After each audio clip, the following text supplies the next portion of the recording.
Menteri Koordinator Bidang Politik, Hukum, dan Keamanan Mahfud MD mengatakan saat ini pemerintah terus berkoordinasi terkait masalah kebijakan penanganan kekerasan yang terjadi di Papua.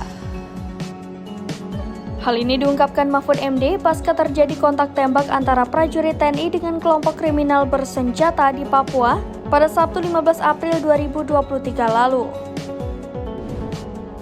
Mahfud mengatakan pemerintah terus melakukan upaya terkait penyanderaan pilot Susi Air Kapten Philip Mark Martens yang kebangsaan Selandia Baru oleh kelompok separatis teroris.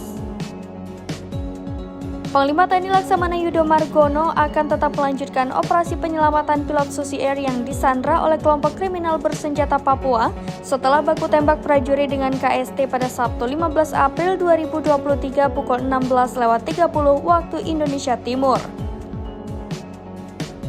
Kepala Pusat Penerangan TNI Laksda Julius Wijoyono mengatakan, Yudo telah memerintahkan prajurit untuk tidak ragu-ragu dalam menjalankan tugas tersebut.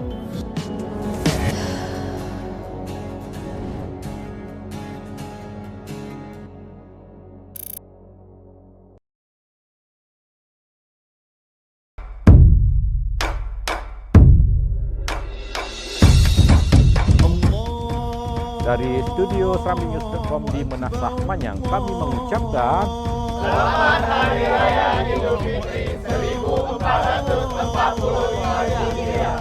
Minal Aidin wal Faidin, mohon maaf lahir dan batin.